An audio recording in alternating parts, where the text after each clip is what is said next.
ॲक्वारियस कंपनीचा प्लॅन्ट आम्ही घेतलेला आहे. तर या कंपनीतून आम्हाला चांगल्या पद्धतीने सर्व्हिस, चांगल्या पद्धतीने आम्हाला सपोर्ट भेटतोय.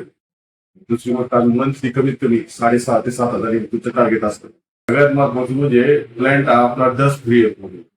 यामध्ये काय प्रॉब्लेम आला, काय झालं तरी कंपनीवाले आम्हाला लगेच सजेस्ट करून प्रॉब्लेम सॉल्व्ह करतात. त्यामुळे आमच्या प्रोडक्शन मध्ये वगैरे कधी काही कुठला अडथळा येत नाही.